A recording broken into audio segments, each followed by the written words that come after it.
देख रहे हैं के न्यूज, खबरों का सारथी। नमस्कार, उत्तराखंड की खबरों के साथ मैं हूं मनोज मानस। खबरों का रुख करेंगे उससे पहले देख लेते हैं इस वक्त की अहम हेडलाइंस। पौड़ी में सीएम धामी ने की धारी देवी मंदिर में पूजा अर्चना, प्रदेशवासियों के स्वास्थ्य और समृद्धि की कामना की। श्रद्धालुओं और मंदिर समिति के पदाधिकारियों से मुलाकात भी की। सीएम धामी ने किया आपदाग्रस्त क्षेत्रों का निरीक्षण, 45 भवन क्षतिग्रस्त, 12 घायल, राहत कार्य जारी। मृतकों के परिजनों को 5 लाख की सहायता राशि प्रदान। पूर्व सीएम हरीश रावत को सीबीआई का नोटिस, स्टिंग मामले में फिर तलब हुए पूर्व सीएम। स्टिंग में विधायकों के खरीद फरोख्त का वीडियो हुआ था वायरल।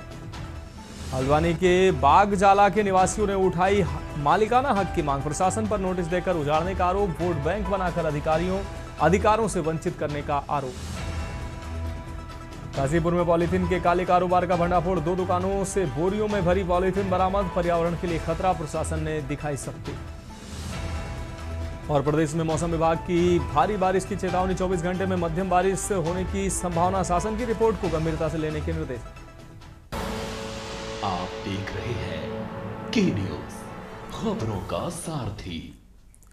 और अब खबरें विस्तार से। खबर पौड़ी से है, जहां मुख्यमंत्री पुष्कर सिंह धामी ने शनिवार को चमोली और रुद्रप्रयाग जिलों में आपदाग्रस्त क्षेत्रों का जायजा लेने के बाद पौड़ी जिले स्थित धारी देवी मंदिर में पूजा अर्चना की। उन्होंने प्रदेशवासियों के स्वास्थ्य और समृद्धि की कामना करते हुए स्थानीय लोगों, श्रद्धालुओं और मंदिर समिति के पदाधिकारियों से मुलाकात की है। मुख्यमंत्री ने कहा कि प्राकृतिक आपदा की इस कठिन घड़ी में सरकार हर प्रभावित परिवार के साथ खड़ी है और राहत बचाव कार्य तेजी से जारी है। तीर्थयात्रियों ने यात्रा व्यवस्था की सराहना करते हुए मुख्यमंत्री को हिंदू हृदय सम्राट की संज्ञा दी है। धारी देवी मंदिर परिसर का निरीक्षण करते हुए उन्होंने अलकनंदा नदी के दोनों तटों पर सुरक्षा दीवार निर्माण का आश्वासन भी दिया।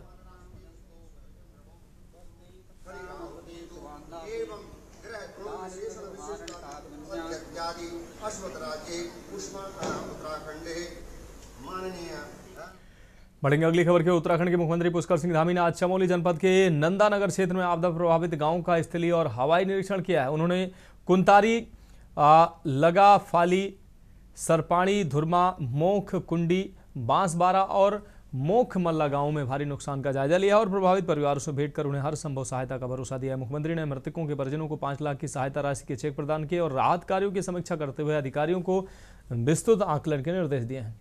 जिलाधिकारी संदीप तिवारी ने बताया कि अब तक 45 भवन और 15 गौशालाएं पूरी तरह से क्षतिग्रस्त हो चुकी हैं। 8 पशु मृत और 40 लापता हैं। अब तक 12 घायल व्यक्तियों को हेलीकॉप्टर से हायर सेंटर रेफर किया गया, जिनमें से 1 को ऋषिकेश और 11 को श्रीनगर मेडिकल कॉलेज भेजा गया। राहत शिविरों में खाद्य सामग्री, आश्रय, स्वास्थ्य सेवाएं और अन्य मूलभूत सुविधाएं उपलब्ध कराई जा रही हैं।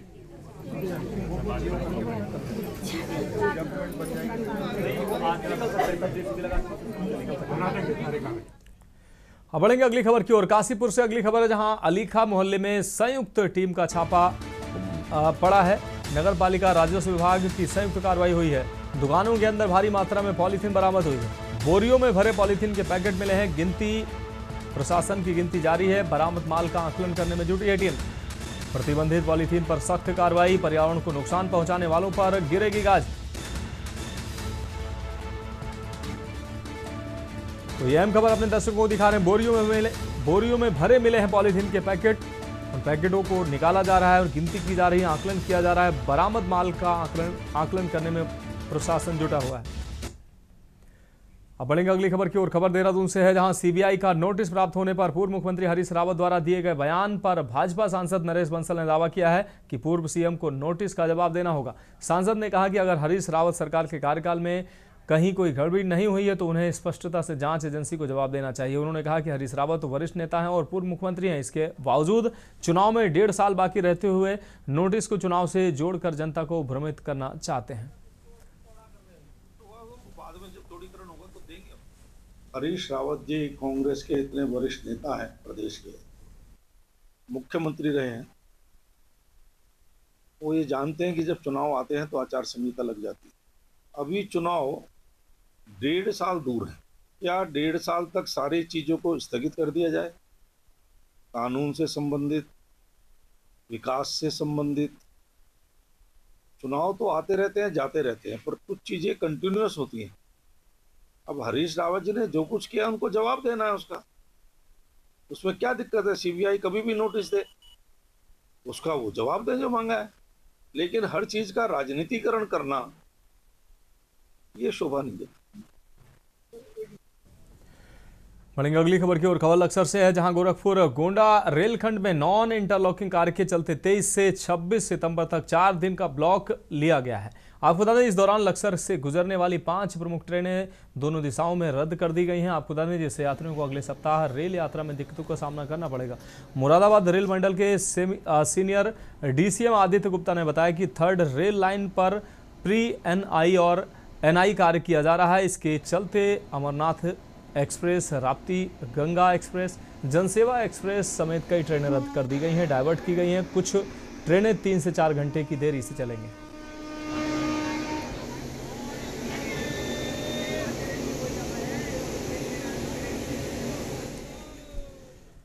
हरिद्वार में जिलाधिकारी मयूर दीक्षित ने प्रशासनिक पारदर्शिता और जवाबदेही सुनिश्चित करने के लिए 5 राजस्व निरीक्षकों का तबादला किया। हरिद्वार, लक्सर, भगवानपुर और रुड़की तहसीलों में निरीक्षकों की जिम्मेदारियां बदली गई हैं। अनिल गुप्ता और रमेश चंद्र को लक्सर, संजय कुमार को भगवानपुर, आदेश कुमार को रुड़की से हरिद्वार और ओम प्रकाश को भगवानपुर से रुड़की स्थानांतरित किया गया है।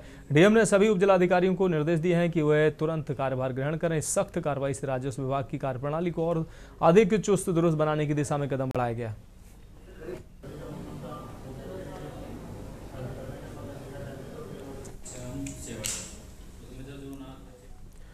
अब रुक करेंगे अगली खबर का। उत्तराखंड में मोनू बोलर से जुड़े 50 करोड़ की संपत्ति फर्जीवाड़े का मामला लगातार तूल पकड़ रहा है। इस प्रकरण में आपको बता दें, SIT का गठन हो चुका है और अब तक IG गढ़वाल के कार्यालय से जुड़े 2 पुलिसकर्मियों की गिरफ्तारी भी हो चुकी है। आरोप है कि गिरफ्तार पुलिसकर्मी मोनू बोलर से लगातार संपर्क में थे। इसी कड़ी में कांग्रेस प्रदेश अध्यक्ष करण माहरा ने प्रेस कॉन्फ्रेंस कर सरकार पर गंभीर सवाल खड़े किए हैं। मांग की है कि जब तक IG राजीव स्वरूप पद पर बने रहेंगे तब तक निष्पक्ष जांच संभव नहीं होगी। लेकिन जो सबसे महत्वपूर्ण विषय है, मैंने आज IG गढ़वाल को पद से हटाए जाने की मांग सरकार से की है। मोनू बॉलर का जो प्रकरण है, जिसमें 50 करोड़ की संपत्ति फर्जी कागजात के आधार पर खुर्द-बुर्द करने का मामला सामने आया है। SIT का गठन हुआ। मोनू बॉलर के साथ साथ IG स्वरूप जी के दफ्तर से संबंध रखने वाले 2 पुलिसकर्मी भी गिरफ्तार हुए हैं और ये 2 पुलिसकर्मी एक बड़े अधिकारी के आदेश पर पिथौरागढ़ से यहाँ संबद्ध किए गए और उन पुलिसकर्मियों के द्वारा रोज 4 से 5 बार मोनू बॉलर से बातचीत होते हुए पाई गई है।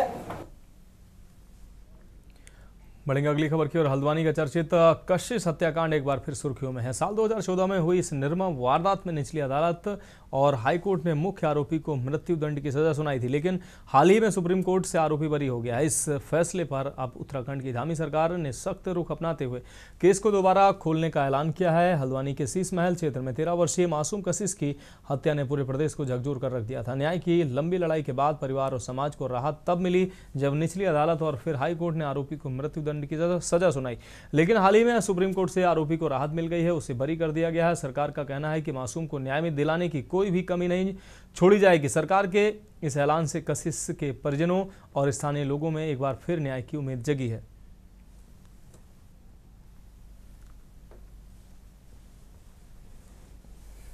और सबको उम्मीद थी कि जो हाईकोर्ट का फैसला है, ऐसे निर्मम लोगों को तो फांसी की सजा होनी चाहिए।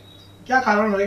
जैसे ही सरकार को पता लगा, माननीय मुख्यमंत्री जी को, परसों में वही था और उन्होंने अपने तुरंत सचिवों को आदेश दिया कि तुरंत हाई कोर्ट व सुप्रीम कोर्ट में एक बड़ी वकीलों की टीम इस पर, क्योंकि एक बड़ा अजीब सा निर्णय आया है। हम न्यायपालिका का सम्मान जरूर करते हैं, लेकिन ऐसा निर्णय। देखिए, आप सभी साक्षी हैं, गवाह हैं। 2014 में जो माननीय हरीश राव जी की सरकार थी, कितना विभत्स ये कांड हुआ था हमारी नन्ही परी के साथ, और पूरी भारतीय जनता पार्टी सड़कों पे थी, युवा मोर्चा सड़कों पे था। हर जी आप गवाह हैं, अधिकारी जी भी गवाह हैं, और हमने बहुत ही तीव्र आंदोलन उस वक्त किया था। हमारे युवा नेता विकास भगत, नीरज बिष्ट को जेल जाना पड़ा था। बढ़ेंगे अगली खबर की ओर। हल्द्वानी में उत्तराखंड एकता मंच द्वारा 21 सितंबर को MB इंटर कॉलेज परिसर में उत्तराखंड को 5वीं अनुसूची में शामिल किए जाने की मांग को लेकर एक दिवसीय प्रदर्शन होने जा रहा है। उत्तराखंड एकता मंच के पदाधिकारी ने कहा कि राज्य में हिमालय की सुरक्षा, पर्यावरण और जल जंगल जमीन की सुरक्षा सहित हक, हुकूक और भाषा और सांस्कृतिक सुरक्षा को लेकर 5वीं अनुसूची लागू होना बहुत जरूरी है। केंद्र सरकार द्वारा उत्तराखंड को 5वीं अनुसूची में शामिल किए जाने की मांग को लेकर उत्तराखंड एकता मंच पूरे प्रदेश में जन जागरूकता अभियान चलाने के साथ ही जगह जगह सभाएं भी कर रहा है। इसी क्रम में हल्द्वानी में इस सभा का आयोजन होना है। समुदाय के लोगों के साथ 5वीं एक जनसभा का आयोजन कर रहे हैं और जिसमें हम चाहते हैं कि हमारे बच्ची समाज के सभी वर्ग के।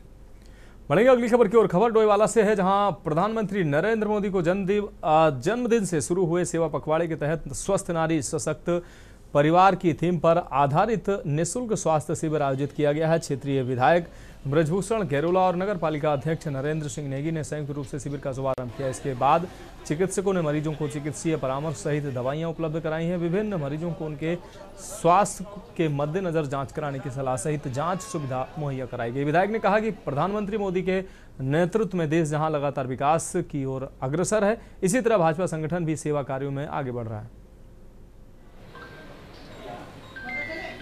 क्षेत्र के जितने भी लोग हैं यहाँ पर बढ़ चढ़कर का हिस्सा ले रहे हैं और इसमें अच्छे मित्र जो हमारे हैं, आज यहाँ पर हमारे स्वयं मेरे द्वारा पहले भी काफ़ी अच्छे मित्र गोद दिए गए थे। अब हम लोगों ने क्यों हमने उसमें आज हम मेरे द्वारा हो, हमारे माननीय चेयरमैन साहब नगर पालिका के द्वारा हो, अन्य कई प्रमुख लोगों ने अच्छे मित्र को उसमें लिया है।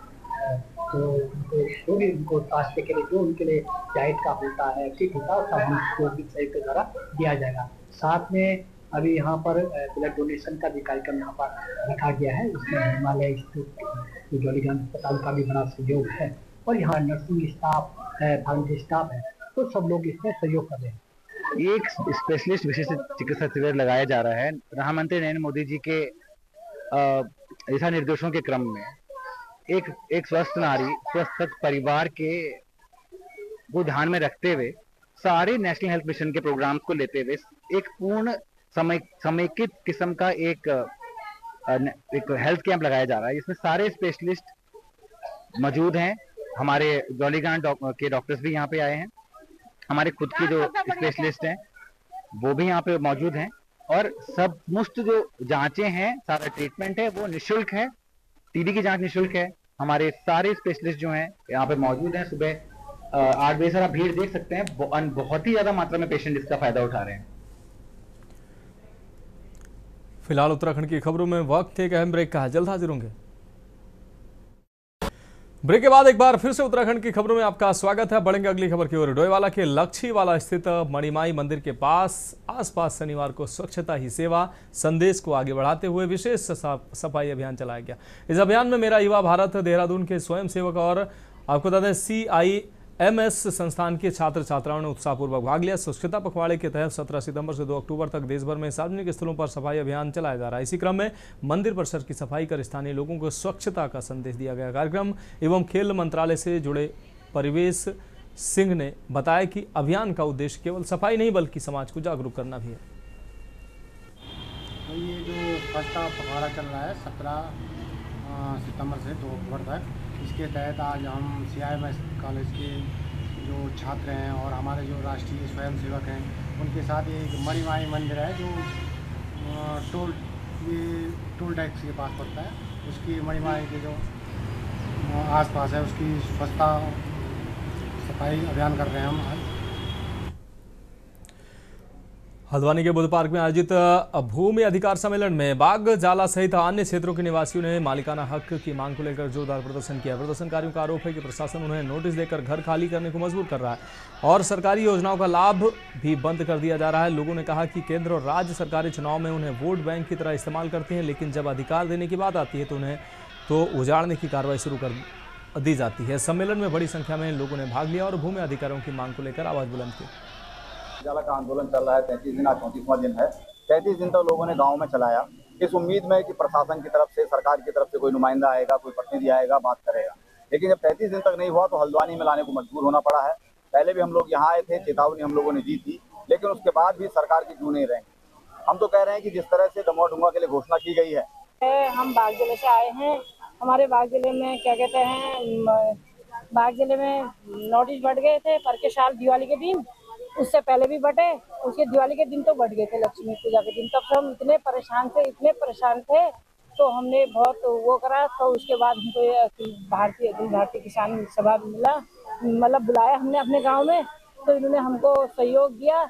सबसे पहले तो जो हमारी समस्या है वो तो नोटिस के उसमें थी, और दूसरा ये भी था कि सर ग्राम पंचायत जो चुनाव होते हैं उस पर हम लोगों को बेदखल कर दिया गया। हमें वहाँ पर नोटिस दिए जा रहे थे बार बार कि तुम यहाँ पर अवैध रूप से निर्माण कार्य को अवैध रूप से रह रहे हैं। तो उसी सिलसिले पर हम लोगों ने अपना जो है गांव पर ही हमने जो हमारा सेंटर पॉइंट है हमारे गांव का, वहाँ पर हम लोगों ने पिछले 34 दिन से लगातार धरना दिया हुआ है। अगली खबर की ओर। विकासनगर की शहीद भगत सिंह वेलफेयर सोसाइटी ने राष्ट्रपति को पत्र लिखकर श्री ननकाना साहिब यात्रा की अनुमति मांगी है। तहसील प्रशासन के माध्यम से भेजे गए इस पत्र में सोसाइटी ने यात्रा पर रोक लगाए जाने पर नाराजगी जताई। सोसाइटी का कहना है कि ननकाना साहिब सिख धर्म के संस्थापक श्री गुरु नानक देव जी का जन्म स्थान है और उनकी 550वीं प्रकाश वर्ष पर श्रद्धालु वहां जाकर श्रद्धांजलि अर्पित करना चाहते हैं। पार्टीशन के समय हमारा जो सबसे मुख्य गुरुद्वारा जहाँ पे श्री गुरु नानक देव जी का जन्म हुआ था वो पाकिस्तान में चला गया था, और उस समय से लेकर आज तक निरंतर गुरु नानक देव जी का जब गुरुपुरब होता है सिख श्रद्धालु वहाँ जाते हैं, बड़ी धूमधाम से अपना गुरुपुरब मनाते हैं और वहाँ भी उनको किसी प्रकार का कोई कष्ट या दिक्कत नहीं आती। बढ़ेंगे अगली खबर की ओर। विकासनगर के रसूलपुर क्षेत्र में आज एक अजीबोगरीब दृश्य देखने को मिला है, जब एक दुर्लभ प्रजाति का इंडियन फ्लैपसेल कछुआ शहर की व्यस्त सड़क पर टहलता हुआ दिखाई दिया। हैरानी की बात यह रही कि आसपास कोई तालाब या नदी नहीं है जहां ये आमतौर पर पाया जाता है। स्थानीय युवक अभिषेक और उसके साथियों ने कछुए को सुरक्षित किनारे पर रखा और तुरंत वन विभाग को सूचना दी। विभाग की टीम मौके पर पहुंची और कछुए को सकुशल संरक्षण में ले लिया।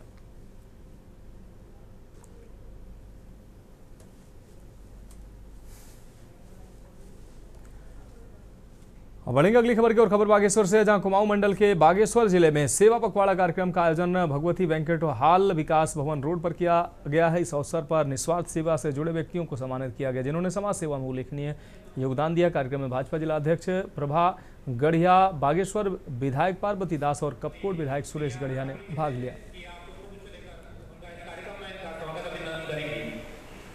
सेवा पखवाड़ा अभी चल रहा है और देश को विकसित बनाने की दिशा में हमारे देश के माननीय प्रधानमंत्री नरेंद्र मोदी जी ने जो लक्ष्य रखा है 2047 का भारत, एक विकसित भारत के रूप में हम सब लोगों ने काम करना है और उसके लिए हम सब लोगों ने आत्मनिर्भर भारत के तहत, स्वदेशी जागरण के तहत बहुत सारे काम हमारे देश के माननीय प्रधानमंत्री जी की जो योजनाएं हैं देश को आगे बढ़ाने के लिए कारगर होगी।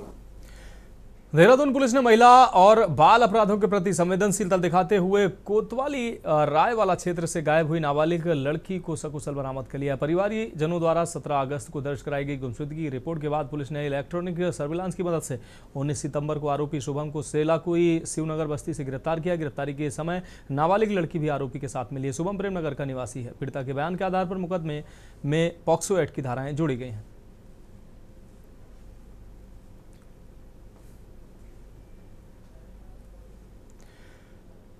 बढ़ेंगे अगली खबर की ओर। लक्सर गन्ना विकास समिति में लिपिक महक सिंह और उप सभापति सर्वेश देवी के पति पवन सैनी के बीच हुए विवाद के बाद महक सिंह को ज्वालापुर समिति में अटैच कर दिया गया। इस फैसले से भारतीय किसान संघ के पदाधिकारी और कार्यकर्ता नाराज हो गए हैं। कर्मचारी के समर्थन में समिति के सचिव सूरज भान और गन्ना काउंसिल के ज्येष्ठ गन्ना विकास निरीक्षक को कार्यालय में बंधक बना लिया गया। साथ ही समिति कार्यालय के बाहर धरना शुरू कर दिया गया। मामला तूल पकड़ चुका है और प्रशासनिक हस्तक्षेप की मांग की जा रही है। नगर चौथा दिन है और यहाँ समिति के कर्मचारियों को यहाँ के अनुदेशक द्वारा धमकाया गया और उस पर जबरन माफीनामा लिखवाया और उसका अटैचमेंट जो डीसी ऑफिसर द्वारा कर दिया गया। हमारी मांग ये है कि ऐसा किसी को परेशान ना किया जाओ नाजायज, और जो किसी का ऐसा अटैचमेंट है वो वापस होना। ये सेक्रेटरी यार आनाकानी कर रहे थे, कई दिन से बात नहीं कर रहे थे अधिकारियों से, इसलिए इन्हें बंद कर दिया। खबर कालाडूंगी से है, जहां कोटाबाग ब्लॉक मुख्यालय क्षेत्र में बिल्डरों द्वारा राजस्व और सरकारी भूमि पर अवैध निर्माण का मामला तूल पकड़ता जा रहा है। आपको बता दें, ग्राम सेल्सिया में बिना स्वीकृति नक्शे की बहुमंजिला इमारत बनाई जा रही है। साथ ही राजस्व नाली की भूमि पर अवैध रास्ता भी बना लिया गया है। ज्येष्ठ प्रमुख गीता तिवारी और पूर्व प्रधान उमेश तिवारी के नेतृत्व में ग्रामीणों ने तहसील पहुंचकर उप जिलाधिकारी परतुष वर्मा को ज्ञापन सौंपा। उन्होंने आरोप लगाया कि बिल्डर द्वारा बिना अनुमति बोरिंग की जा रही है, जिससे जल स्तर गिरने और पानी की समस्या उत्पन्न होने की आशंका है। कहना चाहता हूँ, मैं समाज सेवक के रूप में इस कोटाबाग क्षेत्र में मैंने एक एसडीएम साहब को ज्येष्ठ प्रमुख के माध्यम से पूर्व प्रधान होने के नाते मैंने एक ज्ञापन दिया हुआ है। उसमें मैंने उनको इसकी जानकारी दे दी है। बाकी शासन प्रशासन से मुझे उम्मीद है कि इनके ऊपर कार्रवाई होगी। इतना कहता हूँ, जो सेल्सिया में जो हमारी भूमाफिया लोग आए, ये जो अवैध गुरुनी नाले पर सड़क बना रहे हैं। देखिए, ग्राम सेल्सिया में एक निर्माण कार्य हो रहा है। इसमें अवैध निर्माण के साथ साथ सरकारी भूमि पर कब्जा और साथ में कुछ रास्ते इत्यादि हैं, उसका दुरुपयोग को लेके और अवैध बोरिंग के संबंध में ग्रामीणों द्वारा एक ज्ञापन यहाँ पर दिया गया है और शिकायत भी दी गई है। इस शिकायत पर एक कमेटी बना करके इसमें जांच कराई गई है। बढ़ेंगे अगली खबर की ओर। हल्द्वानी में प्राचीन शिव सेवा समिति द्वारा आयोजित 144 साल पुरानी ऐतिहासिक रामलीला में राम बारात की तैयारियां पूरी कर ली गई हैं। 3 दिनों से चल रही इस तैयारी में मेहंदी, संध्या, भजन कार्यक्रम और झांकियों की सजावट जैसे आयोजन शामिल रहे। रामलीला के तीसरे दिन राम बारात का आयोजन किया जाता है, जिसमें अयोध्या से लाई गई विशेष मेहंदी का उपयोग किया गया है। इस बारात में देश भर की विविध संस्कृतियों की झलक देखने को मिलेगी, जिसमें अमृतसर का गिद्दा मुख्य आकर्षण रहेगा। कार्यक्रम में केंद्रीय मंत्री Ajay Bhatt, city magistrate AP Vajpayee और वंशीधर भगत जैसे गणमान्य अतिथि शामिल होंगे। सेवा समिति द्वारा ये जो ऐतिहासिक कुमाऊं की रामलीला है, 144 वर्ष पूर्व रामलीला है, ये लगातार निरंतर चली आ रही है। उसके लिए प्राचीन शिव सेवा समिति राम विवाह का आयोजन करती है और लगातार 5 वर्षों से इस वैवाहिक कार्यक्रम का आयोजन कर रही है। इसमें जिस प्रकार अपने परिवारों की हम 3 दिन 4 दिन लगातार कार्यक्रम जो होते हैं, उसी प्रकार प्रभु राम का भी प्राचीन शिव सेवा समिति कार्यक्रम कर रही है।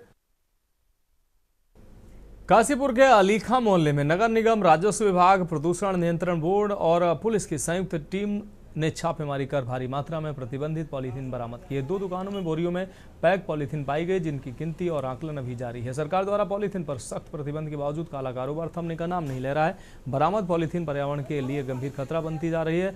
टीम ने मामले की विस्तृत जाँच शुरू कर दी है। कहना चाहूँगा कि लगातार हमें शिकायत मिल रही थी कि सिंगल यूज प्लास्टिक कहीं किसी थोक विक्रेता के माध्यम से बाजार में सप्लाई किया जा रहा है। इसी को लेके टीम लगाई गई थी। टीम के द्वारा ये अवगत कराया गया कि एक दुकान के बारे में टीम के द्वारा चिन्हीकरण किया गया और ये ज्ञात हुआ था कि वो कभी कभार खुलती थी जब उसको किसी को थोक में सामान देना होता था। फिलहाल उत्तराखंड की खबरों में अभी के लिए मेरे साथ इतना ही। मुझे दीजिए इजाजत और आप देखते रहिए के न्यूज इंडिया। आप देख रहे हैं के न्यूज।